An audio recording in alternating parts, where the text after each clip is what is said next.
Hey there, guys. Well, here's a question for you. Have you ever stopped to think about why in the world we make such a big deal out of Joe DiMaggio hitting in 56 consecutive games? I mean, if you really think about it, it's kind of an odd thing, right, that we celebrate hitting in so many games straight, sort of the way that we do. And it's kind of one of those odd records that feels almost like it was sort of manufactured, right? There's a question of things like, well, why don't we just count the number of times that the guy got on base? I mean, after all, the base hit designation itself is up to the official scorer, and by its very nature is very subjective, right? Why don't we make a bigger deal of the number of times, number of games in a row that somebody reaches base, which we don't really do even to this very day. Now, there's an interesting thing when you look at this and you go back through the newspapers and you look at how things were. So I spent a little bit of time looking at the American League record for the most consecutive hits in a season or between seasons even. And the reason why is because Willie Keeler, of course, set that record in the National League in 1896 to 1897. And so in the National League, there's not really that much to look up.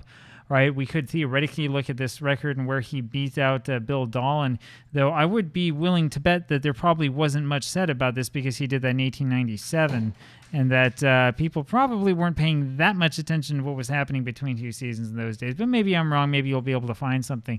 The reason why I say that is because I started off with the American League only. There's not a really good place that I could find that would tell me what the record was just for the American League. And I can see here already I missed one.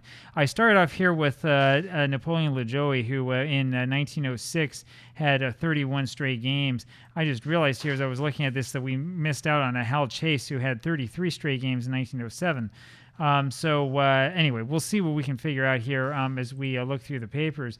So LaJoie, I was looking up and down. I didn't go back through 1906 and try to figure out like where the record was set, and it's very difficult because I don't know what the record was before then. I mean, before LaJoie here, when you start going through this list on MLB.com, you'll find nothing because it goes down to 30 games, and then who knows what happened for streaks of less than 30 games in the American League.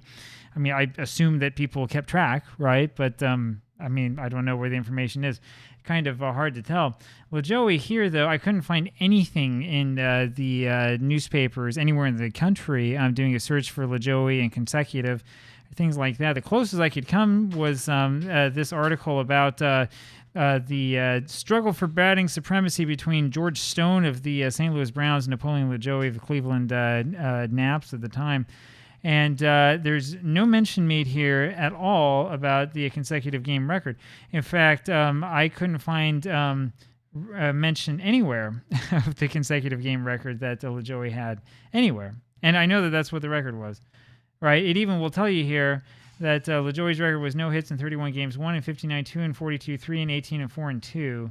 Right, but there's nothing here about the number of games in a row in which he got a base hit, right? Which kind of brings up that question as to why is this record even important? Why do we even pay attention to it? So if I had been paying a little bit more attention, I would have noticed that the American League record was actually with Hal Chase in 1907. I missed that here, and I mean, in my own defense, is because this is a little bit tricky to read. Ty Cobb had the record and then or set the record eventually in 1911 with 40 straight games. And the funny thing is that on the game in which he should have been credited for setting the record, the Detroit News here, the Detroit Free Press at least, had no information about it. Now, it's possible that I'm looking at the wrong game. I should have looked a couple games in the future. But there is information here in this Associated Press article about Ty Cobb has hit each and every one of the last 31 games in which he has taken part. No mention here, though, about what the record was, which is very interesting. So, I mean, it's possible I could be looking at the wrong one. What did we say here is supposed to be? In fact, we can look this up here together if you want. So, if we look at Ty Cobb, and this is part of the problem where the thing becomes a little bit frustrating, right? Because it's not really easy to sort out by these records. This is another problem that we have with Baseball Reference from time to time. The record is 33 games, so that was 31 on June 22nd. So 32, 33 would have tied it July 25th and broke the record on July 26th. So let's check out July 27th in Detroit and see if we can find anything. So we go over here to Detroit. We go to the Detroit Free Press, and this is 1911, July 27th. You can tell after you've done this a little while, you get pretty good at it. And okay, that's the stock page. And here's the sporting section. And yeah, the question now is there anything here at all about Cobb getting the base hit? This isn't even about the game. So anyway, we can look around here a little bit. But again, and as I look through this, I'm not really seeing very much at all. I'm not seeing very much at all about Cobb setting the record. And so, yeah, the attention that you can see that was paid here looks like it was more to the pennant race than to anything else.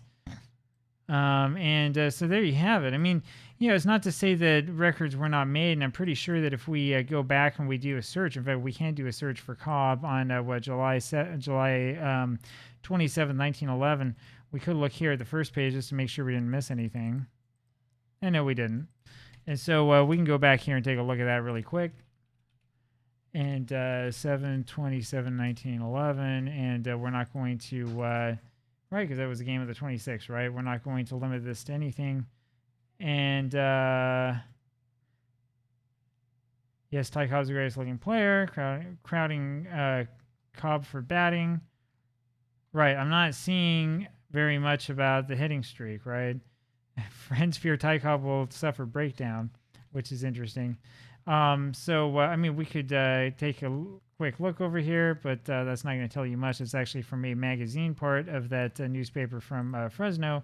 We can look at this one from Monroe, Louisiana, but this is also looks like a common sort of magazine style article. So again, the point here really is that if you're going back to 1911, they're not really making a huge deal out of this the way that we later did. So there you have that, and there was 1906. Now let's go over to 1922. I had to look here for for George Sisler's record, which at the time, not quite the Major League record, but it was definitely the modern record. Sisler's record stopped at 41. I looked up the St. Louis newspaper for this game, a couple of St. Louis newspapers. They had nothing about it at all. But this is what came out in the Associated Press. And, well, this is also in the New York Herald. They were playing at the Yankees. George Sisler, first baseman for the St. Louis Browns, today broke the record established by Ty Cobb at the Detroit Tigers 1911 when Cobb hit in 40 consecutive games. Sisler singled in the sixth inning of today's game with the Yankees, making it 41 straight contests in which he has hit safely, right? So now the record's gaining a little bit of attention, right? And it goes along, of course, with the sports journalism of the 1920s, which is famous for being a little bit bombastic and for making a huge deal out of things that probably weren't such a big deal, right? We kind of know that already. But now contrast this. This is a sort of relatively calm, handling of what happened. Contrast this with what we see with Joe DiMaggio. So when DiMaggio beats the record for Sisler, was part of game one of this doubleheader. He got a game in both, or hit in both games of those of the doubleheader, and set the record, and then tied Wee Willie Keeler's record, which they really had to probably look deep in the files to find, right? But this was a big deal, right? This was a big deal in every paper, and was certainly a big deal here in the New York Daily News. DiMaggio ties Keeler's mark in second game. At some point in time, now I'm not the historian behind this. I haven't gone through and really done a deep search for this, but at some point in time, the focus was put on Keeler's record and not so much on Sisler's record, which he breaks here, but which really isn't mentioned anywhere I can see here in the article itself. And I mean, they're just paying attention to DiMaggio and every single thing that he would do at the bat, which is really interesting. Next day, of course, DiMaggio got the base hit, and you can see this is a huge, huge story. DiMaggio breaks all-time record, and then it went on and on. And, I mean, by the time he got his last hit, that was still a story. In fact, DiMaggio not getting the hit probably the next day or the next game was a bigger story than that. So you can see, right, that we went from a record that was kind of news but wasn't really reported and paid much attention to in the early 40s to this record being such a big deal that everybody was thinking about in the entire country, right? Now, the big question that I have for you is not, oh, look at how interesting this is, but rather, why did we start caring, and what is it that caused us to care about this statistical thing, right? I'm going to tell you what it was. What it was the newspaper writing. It's the journalism that makes you care. That's the thing. The fact that people are calling attention to this record that, otherwise probably would go unnoticed except by really geeky people who are following every single day's box score. The fact that there were newspaper articles calling attention to this record is the reason why it was so important. Right? I bring this up because we have had a little bit of discussion about this before, and I have seen people from time to time tell me things like, oh, I don't really care so much about the stories. I care about the statistics. The statistics are the stories. That is incorrect. You care a lot about the stories, but you just care about the stories as they are framed to you through the selective use of certain statistics. Right? That's the thing. Stats are nice. Stats won't lie to you, but the statistics that we pay attention to for a reason, right? And that's the thing that you have to sort of get in your head, right? It's the story around the statistics that will make you care about the statistics. Otherwise, it's just a bunch of numbers. Anyway, love to hear what you have to think about that, and I will talk with you later. Bye.